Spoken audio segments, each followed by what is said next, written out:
Hello मेरी प्यारी HIV positive family. मैं डॉक्टर सविता शर्मा आज फिर आपसे बात करने आई हूँ एडहेरेंस पे। आप जब भी आरटी सेंटर मेडिसिन लेने जाते होंगे तो आपसे एडहेरेंस के बारे में चर्चा करते हैं। एडहेरेंस मतलब जैसे एआरटी सेंटर्स में स्टाफ होते हैं तो वहाँ पे काउंसलर्स होती हैं, काउंसलर मैम या सर, जो आपकी गोलियां गिनते हैं कि आपको कितनी दी गई थी और आपको कितनी खानी चाहिए थी और आप कितनी खा के आए हैं।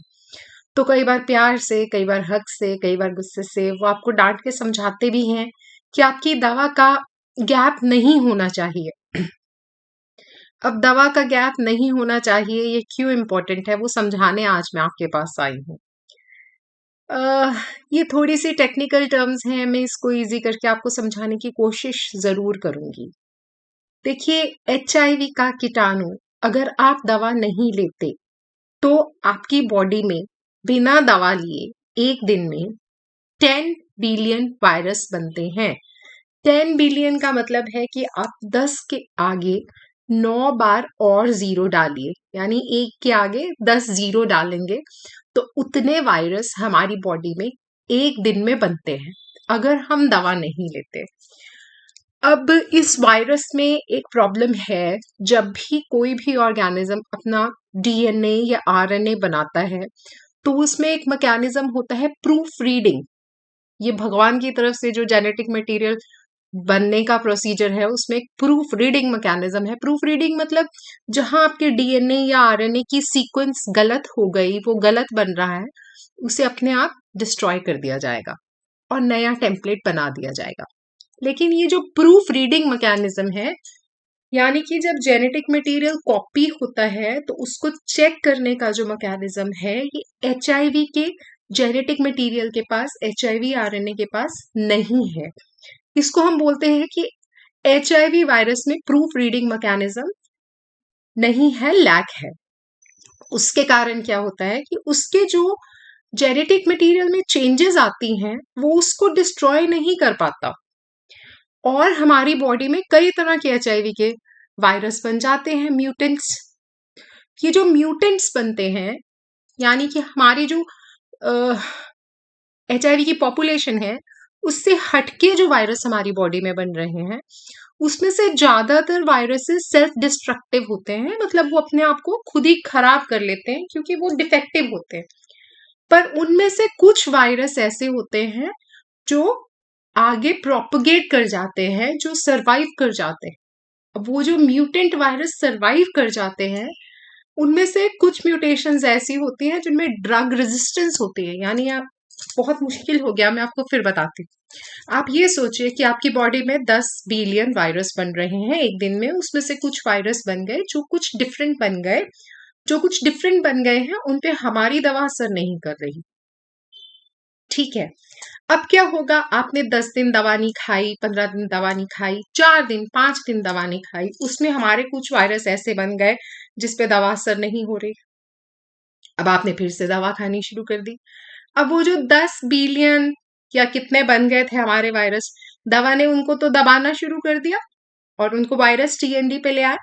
लेकिन वो जो वायरस हमारी बॉडी में बन चुके हैं जिन पे दवा असर नहीं कर रही, वो वायरस बढ़ने लग जाएंगे और कुछ सालों में, कुछ महीनों में ऐसा होगा कि वो जो वायरस प्रोड्यूस हुए थे थोड़ी सी मात्रा में, थोड़े से अमाउंट में, जिन पे हमारी ड्रग्स असर नहीं कर रही, वो बहुत बड़ी पॉपुलेशन बना देंगे और हमारा वायरल लोड जो है वो मेडिसिन लेते हुए भी टीएनडी नहीं आएगा। अब हमें देखना पड़ेगा कि किन किन दवाओं की रेजिस्टेंस आ चुकी है और अब हमें नई दवाइयां एड ऑन करनी पड़ेंगी, सेकंड लाइन या थर्ड लाइन। तो ये एक बहुत भारी भरकम प्रॉब्लम है जिसके लिए एआरटी सेंटर्स में प्यार से, हक से, गुस्से से पेशेंट्स को समझाया जाता है कि दवा मिस मत करो, नहीं तो ये जो दवाएं हैं ये आपके वायरस पे असर नहीं करेंगी। पर ये कितना इम्पोर्टेंट है कि हमारे जो पेशेंट्स हैं वो इस बात को समझें कि इस दवा में गैप नहीं होना चाहिए। ये जो हमारी एचआईवी की मेडिसिन है, ये मिराकल ड्रग है, ये अमृत की तरह है जो आपकी जिंदगी को लंबा करती है। अगर हम इसको ढंग से नहीं ले पाएंगे तो इसका असर दवाइयों का कम होता रहेगा और उसके बाद क्या होगा? हम लोग आपके वायरल लोड कराएंगे, रिपीटेड वायरल लोड कराएंगे, 2 वायरल लोड हाई आएंगे, हम आपको सेकेंड लाइन थेरेपी पे डाल देंगे, आप सेकेंड लाइन में भी गैप करेंगे सेकेंड लाइन में गैप करेंगे, फिर से और म्यूटेंट्स आपकी बॉडी में प्रोड्यूस होंगे जो सेकेंड लाइन भी इफेक्टिव नहीं रहेगी, फिर हम आपको थर्ड लाइन में डाल देंगे। अगर यही चलता रहा तो थर्ड लाइन फेल हो जाएगी। थर्ड लाइन के फेलियर के ऊपर ये ट्रीटमेंट बहुत डिफिकल्ट है। हमें कोशिश करनी चाहिए कि फर्स्ट लाइन ही हमारी 20 साल 25 साल इससे भी ज़्यादा चले, 15 से 20 साल तो ज़रूर चले। तो ये बहुत ज़रूरी है कि एक दिन का भी हम गैप ना करें। अब सपोज करो आप रात को गोली लेना था और आप भूल गए तो आप क्या करेंगे? आपको अगले दिन मॉर्निंग में याद आ गया तो आप मॉर्निंग में वो टैबलेट ले लें और अगली रात की जो डोज होगी उसे उसके नियमित समय पे ले लें। अगर आपकी 2 टाइम की दवा चल रही है और आपने मिस की तो 6 घंटे के अंदर अंदर आप वो गोली ले सकते हैं और आगे की डोज नियमित रूप पे। लेकिन अगर आपने पूरा दिन आपको याद नहीं आया कि कल की गोली तो मैंने मिस कर दी और आज रात को अगर आप सोच रहे हो कि मैं 2 गोली इकट्ठी ले लूं, तो ऐसा आप हरगिज भी मत कीजिए, क्योंकि फिर उस दवा की मात्रा आपके खून में इतनी बढ़ जाएगी कि टॉक्सिक इफेक्ट्स आने का डर रहता है। इसलिए ये बहुत इंपॉर्टेंट है कि हम अपने दुश्मन को, इस वायरस को रूप बदल के उस रूप में ना आने दें जिस रूप में हमारी जो दवाइयां हैं, जो हमारे पास वेपन्स हैं, हमारे जो औजार हैं जिनसे हम इस HIV के अगेंस्ट लड़ाई कर रहे हैं, वो खत्म ना हो जाएं। सो एडहेरेंस बैकबोन है। हमारे जो ART का ट्रीटमेंट है उसकी बैकबोन है हमारी एडहेरेंस। तो अगर आप दवाई नहीं लेंगे तो हमारी बॉडी में ऐसे वायरस प्रोड्यूस हो जाएंगे गैप करके लेने से, दवा का नागा करके लेने से, जिन पे दवाएं असर नहीं करेंगी। बेनती है आपसे, रिक्वेस्ट है, जो लोग भी इस दवा को ले रहे हैं, हमें एडहेरेंस अपनी 100% रखनी है। 100% नहीं तो 95% प्लस जरूर रखनी है, ताकि हमारी दवाइयाँ लंबे समय तक काम करें और आप लोग 100 साल जिए। Thank you so much. स्तम जीवम श्रद्धा। भगवान आपकी 100 साल की उम्र करे। मैं इस उम्मीद से ये वीडियो बनाती हूँ कि मेरे पेशेंट्स इस चीज़ को समझेंगे। हो सकता है हमें कभी टाइम कम मिलता हो, ART सेंटर्स में हम लोग आपको ये प्रॉपरली ना समझा सकते हो, तो मुझे उम्मीद है कि आप इस बात को समझेंगे।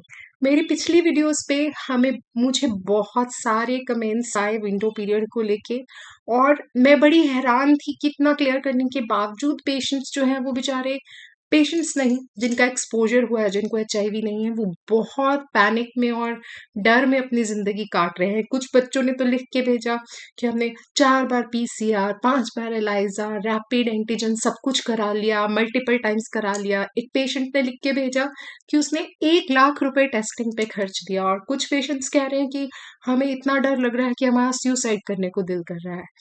प्लीज बच्चों, इस डर से बाहर निकलिए। अगर आपका विंडो पीरियड ओवर हो गया है 3 मंथ्स का और आपके टेस्ट नेगेटिव है, तो आपको HIV नहीं है। अपने आप को इस अंधेरे डिप्रेशन में मत धकेलिए और बाहर निकलिए, और बस अपना लेसन याद रखिए कि हमें HIV को एक्सपोज नहीं होना है। क्या क्या प्रिकॉशन यूज करनी है, पोस्ट एक्सपोजर प्रोफाइलेक्सिस क्या है, अपने आप को इस चीज के लिए एजुकेट कीजिए, क्योंकि अगर हम एजुकेट करेंगे तभी हम इस बीमारी से लड़ पाएंगे और बच पाएंगे। So let's fight back with HIV। Stay blessed, bye bye.